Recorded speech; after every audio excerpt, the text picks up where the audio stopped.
You know, back in 1997, James Cameron's Titanic sailed into theaters, and it wasn't just a movie. It became this massive, global cultural event. But the crazy part? Before it was king of the world, pretty much everyone expected it to be a complete and total disaster. So, let's dive into this. How on earth did a film everyone thought would sink become an absolutely unsinkable success?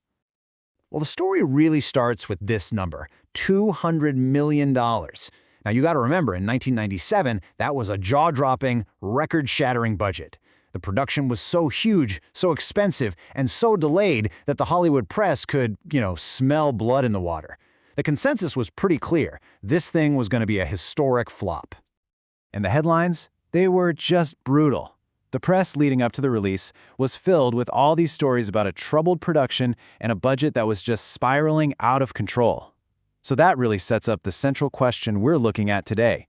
How did this predicted catastrophe defy every single expectation to become one of the biggest films in history? Because see, it didn't just succeed, it became this total anomaly. Modern blockbusters, they have these massive opening weekends and then they just fizzle out, right? Titanic did the exact opposite. It opened strong, sure, but then it just stayed. It was in theaters for nearly a full year, which is something that's pretty much unimaginable today. This chart really shows you what I'm talking about. Look at that slow burn. It opened to 28 million. A good number, but not, world-shattering. But the incredible part is what happened months later. On Valentine's Day 1998, it had its single highest grossing day. This wasn't some flash in the pan. This was a true phenomenon, all driven by intense word of mouth and a crazy number of people going back to see it again and again. So, how did they pull this off? Let's start breaking down that secret formula. The very first ingredient is its brilliant mix of genres. The film somehow managed to be something for absolutely everyone. In Hollywood, they actually have a term for this. They call it a four-quadrant movie. It's basically the holy grail of filmmaking, a movie that hits every single major audience demographic. And you could argue that Titanic is one of the most perfect four-quadrant movies ever made. And here's how it worked. For the first hour and a half, you've got this sweeping romance, a classic woman's film about Rose, this young woman who's just desperate to escape the oppressive rules of high society. But then, the iceberg hits, and the film brilliantly transforms into this nail-biting disaster movie, a super high-stakes survival thriller. It was the perfect date movie because both people were totally captivated, just by different parts of the film.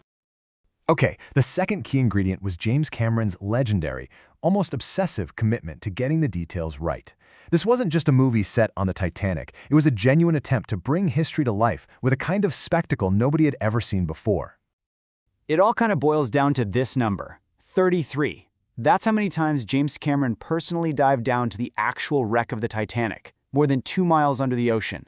12 of those dives were just for the film, because he felt like he had to experience it himself to honor the tragedy with real authenticity. And you can really see that obsession in the final movie. It's just packed with historical details pulled straight from witness testimonies. The real, unsinkable Molly Brown begging her lifeboat to go back, Captain Smith deciding to go down with his ship, the band playing on, and that heartbreaking choice of the Strauss couple to die together. I mean, he even built a 775-foot, nearly full-scale replica of the ship just to sink it in a giant water tank. The dedication was just insane. This incredible detail even extended to the Oscar-winning costumes. Rose's famous boarding suit, an almost perfect recreation of a design from a 1912 fashion magazine. But there was one major inaccuracy, and it was totally on purpose. Her makeup, the dark eyebrows, the lipstick, that was pure 1990s. See, back in 1912, visible makeup was not something high society women wore. It was a conscious choice to make her more appealing and relatable to a modern audience. But the film itself, as good as it was only part of the story. Its success was absolutely supercharged by this perfect storm of cultural factors in the late 90s that turned it from just a hit movie into a global phenomenon. First up, you had Leo-mania. Leonardo DiCaprio was coming fresh off of Baz Luhrmann's Romeo plus Juliet, and he was at the absolute peak of his teen heartthrob powers. His role as Jack was a massive, massive driver for the film's repeat business, especially among teenage girls who reportedly saw the movie 5, 10, sometimes even 15 times.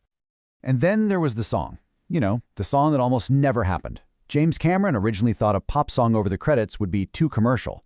Celine Dion was hesitant to even record another movie theme. but her husband convinced her to just lay down a quick demo, one single take, and that became the version you hear in the film. My Heart Will Go On became this unstoppable force, the best-selling single of 1998, and it was just everywhere. And it's so important to remember when this all went down.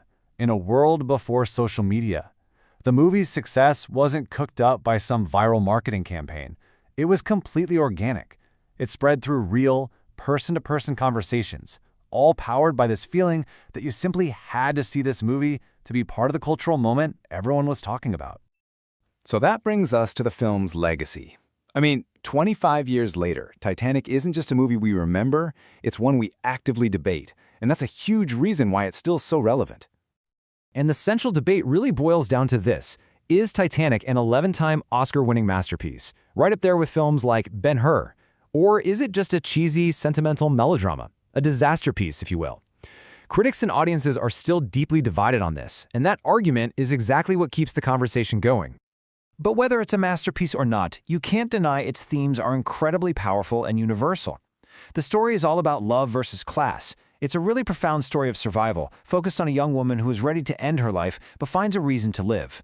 And it's a huge critique of the oppressive rules of the elite and the kind of capitalist greed that puts profits ahead of people's safety. But what if, underneath that surface-level critique, the film is actually reinforcing the very system it seems to be attacking? That is the provocative question that's been raised by some more academic analyses. And this is where the analysis gets really, really interesting. The philosopher Slavoj Žižek offers this completely counterintuitive reading of the film. He basically argues that, ideologically, Titanic is actually a pro-capitalist movie. Okay, let's unpack his argument because it's a bit of a mind-bender. Zizek says the real disaster in the story isn't the shipwreck. It's what would have happened to Jack and Rose's love affair in the real world. So, he argues, the sinking acts as this fantasy device. It preserves their romance in its perfect, idealized form by killing Jack before things can get messier or sour. And then, think about who survives. Rose, the girl from the upper class, gets to live a long, prosperous life. Jack, the working-class hero, dies. The ultimate message, according to Zizek, is that the social order is reinforced. Capital survives, and the working class perishes. It's a pretty cynical take, but a fascinating one. So, what's the ultimate takeaway here? The unsinkable success of Titanic wasn't because of any one single thing. It was a perfect, once-in-a-generation storm. You had the four-quadrant formula, the groundbreaking spectacle, the obsessive historical detail, and a totally unique cultural moment that all just aligned perfectly. And that leaves us with one final big question. Remember, this was an original story. It wasn't part of some pre-existing franchise. In our current media world, which is so dominated by sequels and cinematic universes, could a movie like Titanic ever really capture the entire world's attention in the same way again? It's definitely something to think about.